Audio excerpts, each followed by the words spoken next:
आज आपके साथ आलू चिकन शोरबा बनाने की बहुत ही ज़बरदस्त किस्म की रेसिपी शेयर कर रहा हूँ। अगर आप आलू चिकन का शोरबे वाला सालन बनाते हैं, इसके अंदर प्याज तैरती हैं, टमाटर तैरते हैं, इसके अंदर से वो नेक्स्ट लेवल की खुशबू नहीं आती, तो आज की ये रेसिपी आपके लिए है। आज की वीडियो के अंदर आपको इतना ज़बरदस्त और आसान सा तरीका बताने वाला हूँ, इंशाल्लाह आपका दिल खुश हो जाएगा। तो चलिए मिलकर बनाते हैं। बिस्मिल्लाहिर्रहमानिर्रहीम। तो सबसे पहले आपने कढ़ाई के अंदर 1 कप कुकिंग ऑयल का डाल देना है, जो बनेगा तकरीबन 200 सवा 200 ml।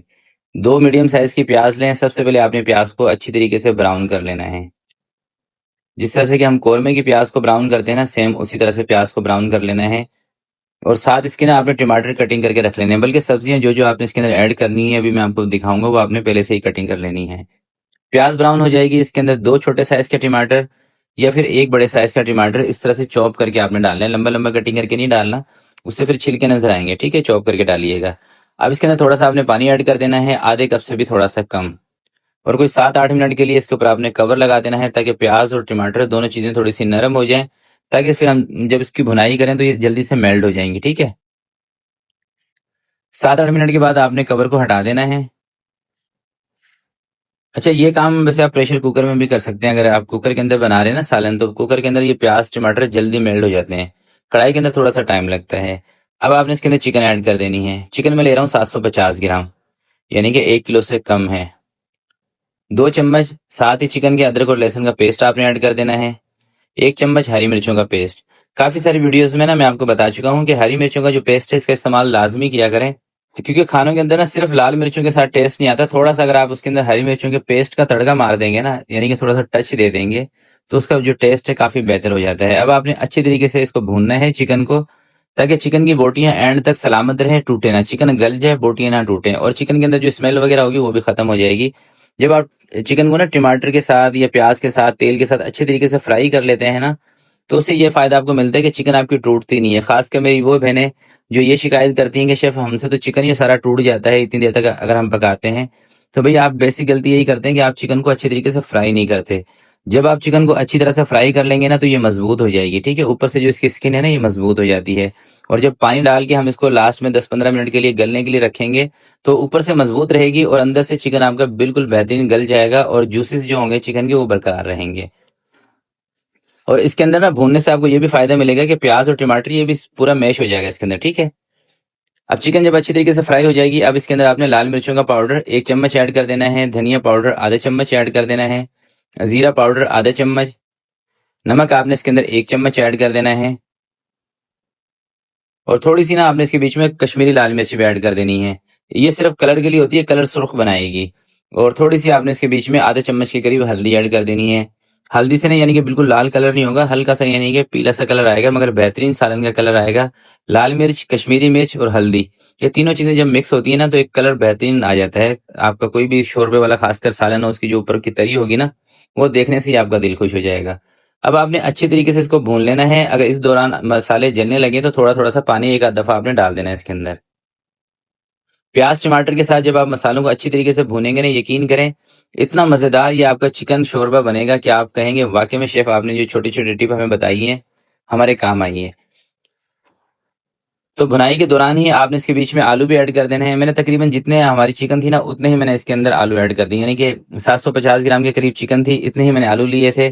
4 से 5 आलू अंदाजे से ही वो इसके अंदर ऐड कर दिए हैं। और आलू का जो साइज है ना, वो आपने थोड़ा सा छोटा रखना है। बाजार के अंदर जो बनता है ना आलू चिकन, उसके अंदर थोड़े से बड़े रखते हैं, मगर घर में आप बना रहे हैं तो थोड़ा सा छोटा ही रखें।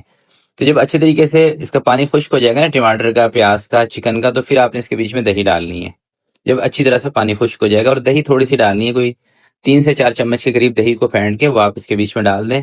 और दही डाल के फौरन से ही ना अच्छे तरीके से आपने मिक्स कर देना है, ताकि दही अच्छी तरह से मिक्स हो जाए इसके अंदर और दही फटे ना। अगर दोस्तों दही फट जाएगी ना सालन के अंदर, तो जो दही डालने का मकसद है ना हमारा, वो खत्म हो जाएगा। दही बेसिकली हम इसके अंदर इसलिए ऐड करते हैं कि इसकी जो ग्रेवी है स्मूथ हो जाए। ठीक है, ये मकसद होता है। और थोड़ा सा टेस्ट भी इनहेंस हो जाता है दही डालने से, जो कच्ची मिर्ची वगैरह लगती हैं वो चीज़ भी नहीं आती। तो जब अच्छी तरीके से आप इस मसाले को भून लेंगे, जब सारा तेल ऊपर आ जाएगा, उसके बाद आपने इसके बीच में पानी डाल देना है। मैं इसके अंदर ना तकरीबन 1.25 लीटर के करीब पानी ऐड करूंगा, 1.25 लीटर से लेकर 1.5 लीटर तक। ठीक है, आपको जितना भी शोरबा रखना हो उसी हिसाब से आप इसके अंदर पानी ऐड कर सकते हैं। ना बहुत ज्यादा पानी आपने इसके अंदर डालना है और ना ज्यादा कम रखना है। देखिए, आलू गोश्त जो शोरबे वाला बनता है ना, उसके अंदर अगर आप पानी कम रखेंगे, ज्यादा इसको थिक रखेंगे, फिर भी मजा नहीं आएगा, और बहुत ज्यादा पतला कर देंगे फिर भी जो मसालों का फ्लेवर है ना वो नहीं आएगा। तो ये 1 लीटर पानी आ गया इसके अंदर सारा का सारा। थोड़ा सा और ऐड कर लेंगे पानी इसके अंदर हम। एक दफा इसको मिक्स कर लेते हैं अच्छे तरीके से। अच्छा, अब लास्ट में आपने इसमें 3 चीजें जरूर ऐड करनी है, ठीक है। थोड़ा सा चाइना सॉल्ट, गरम मसाला पाउडर और एक्स्ट्रा जायफल जवात्री का पाउडर। गरम मसाले के अंदर भी जायफल जवात्री होनी चाहिए, और एक्स्ट्रा से भी थोड़ी सी जायफल जवात्री का पाउडर आपने इसमें जरूर ऐड करना है। और गरम मसाला पाउडर अगर आप इस तरह के शोरबे वाले सालन बनाते हैं तो इसमें लास्ट में जरूर ऐड किया करें, और घर का बना हुआ गरम मसाला, ठीक है, जिसके अंदर सारी चीजें हो। तो अब इसको 15 मिनट के लिए हम रख रहे हैं हल्की आंच पे। 15 मिनट के बाद आपने कवर हटा देना है। अच्छा, अगर आप बाजार का गरम मसाला यूज करते हैं तो आज से ही वो बंद कर दें, क्योंकि दोस्तों उसके अंदर जो चीजें महंगी होती है ना गरम मसाले के अंदर, उसका इस्तेमाल नहीं किया जाता। खासकर जो गरम मसाला पाउडर मिलता है ना बाजार के अंदर, तो जो बाजार में गरम मसाला पाउडर मिलता है उसमें सिर्फ आपको दालचीनी ज्यादा मिलेगी, जीरा थोड़ा सा ज्यादा मिलेगा, बल्कि आजकल जितने जीरे के रेट हैं वो भी इतना ज्यादा नहीं होता, सिर्फ दालचीनी की मार होता है वो गरम मसाला। घर में गरम मसाला बनाएं, पीस के रख लें, 1 महीने तक भी आप आराम से इस्तेमाल कर सकते हैं। गरम मसाला किस तरह से परफेक्ट आप बना सकते हैं उसकी वीडियो मेरे चैनल पर मौजूद है। आप यूट्यूब पे भी सर्च करेंगे ना मेरे नाम से, तो 2 वीडियो मैंने बनाई हुई है गरम मसाले की, और ऑथेंटिक गरम मसाला है। अगर उस तरह से आप गरम मसाला बना के रख लेंगे तो आपका जो खासकर शोरबे वाले सालन है ना, बिरयानी हो गई, शोरबे वाले सालन हो गए, उसकी जो खुशबू है नेक्स्ट लेवल पर जाएगी इंशाल्लाह। मैं ज्यादा बड़ी बात नहीं करता। जब आप बना के उसको यूज करेंगे तो आपने इस वीडियो के नीचे कमेंट में अपनी राय जरूर देनी है, ठीक है, अगर आप गरम मसाला बनाते हैं तो। माशाल्लाह से आप हमारे आलू चिकन का लुक देख लें कितना जबरदस्त है, और इसकी जो खुशबू है, इसका जो टेस्ट है, मैं आपको बयान नहीं कर सकता। ये तो आपको जब भी पता चलेगा जब आप इस रेसिपी को ट्राई करेंगे। और चलते चलते दोस्तों लास्ट में आपसे गुजारिश करना चाहूंगा कि अगर अभी तक आपने इस वीडियो को लाइक नहीं किया तो प्लीज इस वीडियो को जरूर लाइक कर दें। तो आज के लिए इतने ही। आपसे मिलते हैं किसी नेक्स्ट वीडियो में। तब तक के लिए अपना बहुत सारा ख्याल रखिएगा, अपने वालिदैन का ख्याल रखिएगा। अल्लाह हाफिज।